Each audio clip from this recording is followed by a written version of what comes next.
या देवी सर्वभूतेषु विष्णुमायेति शब्दिता नमस्तस्यै नमस्तस्यै नमस्तस्यै नमो नमः।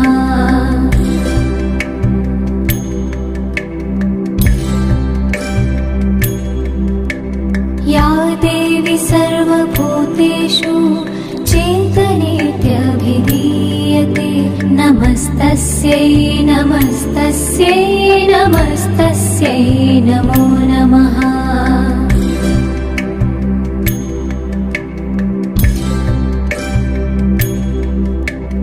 या देवी सर्वभूतेषु बुद्धिरूपेण संस्थिता नमस्तस्यै नमस्तस्यै नमस्तस्यै नमो नमः।